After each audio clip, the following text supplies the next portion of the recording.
Yeah మొన్న సంక్రాంతికి చంద్రబాబు నాయుడు గారు నారావారిపల్లికి వచ్చారనమాట. ఎస్పీ ఆఫీస్లో తీసుకోవట్లేదు అని చెప్పేసి నేను డైరెక్ట్గా చంద్రబాబు గారికి ఇచ్చాను కంప్లైంట్. ఆయన అర్జీలు తీసుకుంటారండి. ఆయన అప్పుడు అర్జీలు తీసుకుంటారు ప్రజల దగ్గర నుంచి. నేను బ్రీఫ్గా ఎక్స్ప్లెయిన్ చేశాను.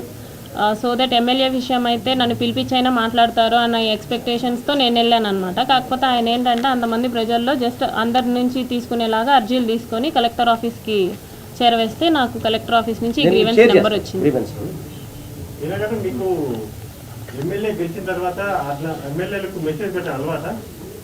మా ఎమ్మెల్యే కాబట్టి నేను పెట్టానండి. ఎందుకంటే నేను జాయిన్ అవ్వక ముందే అతను ఎమ్మెల్యే అయిపోయాడు కాబట్టి. మా ఇంతకు ముందు ఎమ్మెల్యే కొరముట్ల శ్రీనివాస్ గారు. మీ హస్బెండ్కి మీకు ఎన్ని రోజులు అయిందండి? అంటే ఎన్ని రోజుల నుంచి మీరు విడిగా ఉంటున్నారు? మాకు పెళ్ళి 5 years అవుతుందండి. మేము విడిగా ఉంటూ 3 years అవుతుంది. 3 years అవుతుంది. మరి 3 years నుంచి విడిపోయిన తర్వాత మళ్ళీ మీ గురించి కాల్ చేసి చెప్పారా తను మాకు అవసరం లేదు అని చెప్పి? విడిపోయి ఉన్నాం కానీ డివోర్స్ అవ్వలేదు కదండి, కాబట్టి కాల్ చేశారన్నమాట.